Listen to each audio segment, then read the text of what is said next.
Hey everyone, welcome back to Everyday Reviews 101, and you guys can see that we have a camera lens here today.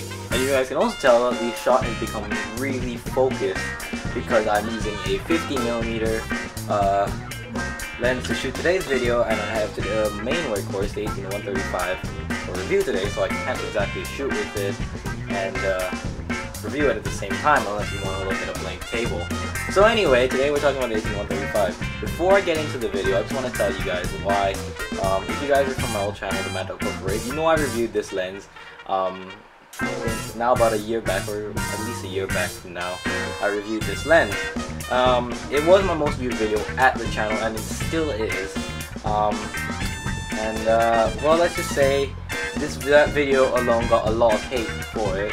Not because of the lens itself or Canon fanboy, but in the video I talked really soft, and it wasn't very easy to understand, and then I threw background music on top of that, and you really couldn't hear what I was saying. The lighting was poor, and I used a point and shoot. I used this point and shoot in particular, the cyber shot, to shoot the video, and it was really blurry, and I just thought I'd reshoot it. There was a lot of comments on it. I mean, there was like 13,000 views, which for me is a big thing, being a really small channel, and right now on a new channel, still a really small channel, and 13,000 views is a huge thing for me. So I thought I'd reshoot it because it seemed like they got a lot of interest from people.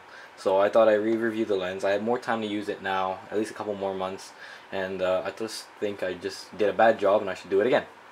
So let's get right into it.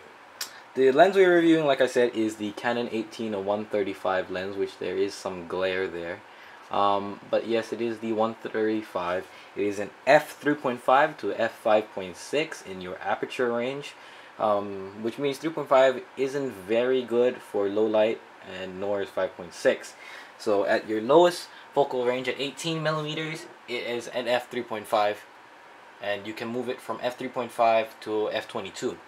And as you work up, it goes to f4, f4.5, f5, f5.6.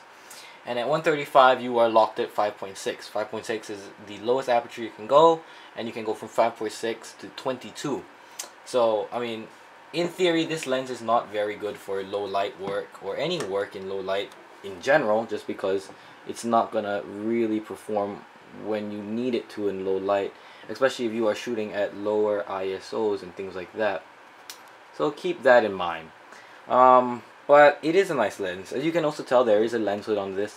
I bought it for a couple months after I reviewed the lens. I thought I'd get a hood.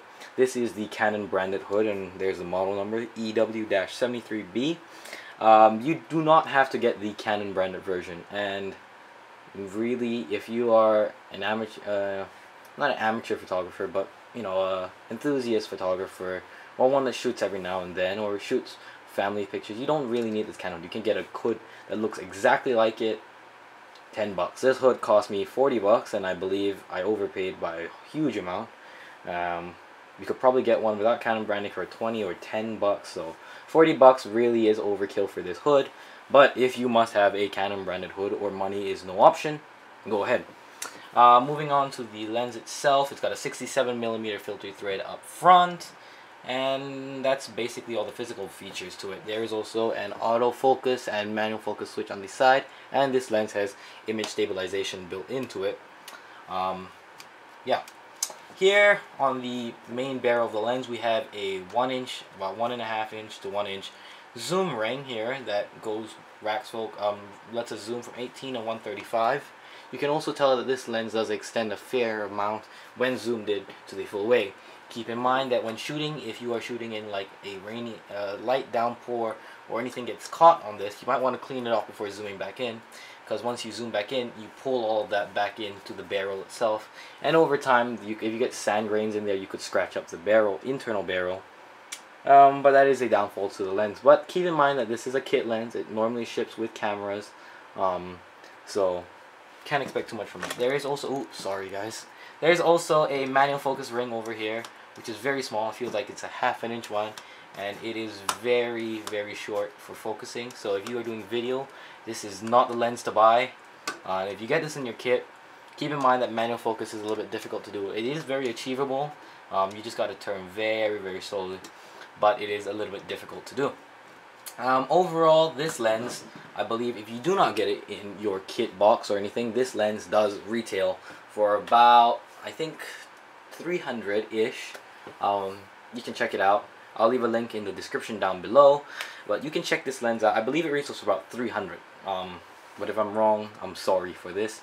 But yeah, this lens, it's a decent value for about $300-400. It's got image stabilization in it. It is a great beginner's lens. If you had to ask me, I get this 18-135 over the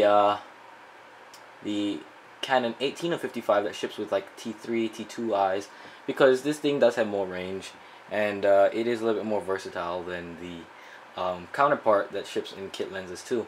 But for the overall value, I'd give this lens, out of 10, I give it an 8 or 7, or about there. You know, it's not a 9 and 10. It's not perfect. Image quality is not dead on perfect unless you're in good light.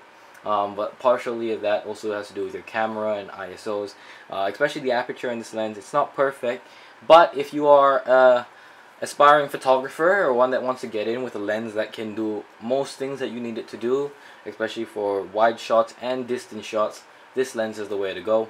Of course, if you have more money, there are other options such as the 24-105 f4L glass, which is a lot nicer, especially with a fixed aperture.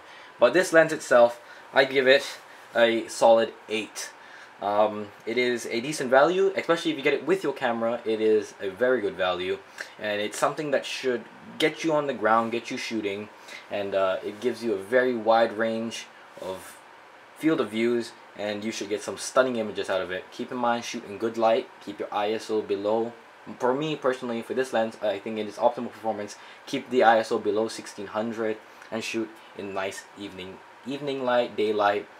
As it gets lower to the night, step up your ISO. 2000, 2500, 3200 is the highest I believe I want to go with this lens. Of course, you can go in 6400 and see how that goes and experiment with it, because of course photography is all experimental. So yes, overall, it is a decent lens, and I hope you guys like my re-review if you're from the old channel, and if you're from watching this for the first time, I hope you guys enjoyed the review of the Canon 18-135 f3.5 and f5.6 IS lens. Stick around, I will be reviewing the 50mm that I'm shooting this video with right now, and yeah, there's also many more reviews to be on its way, so stick around to the channel, subscribe if you will, and have a nice day.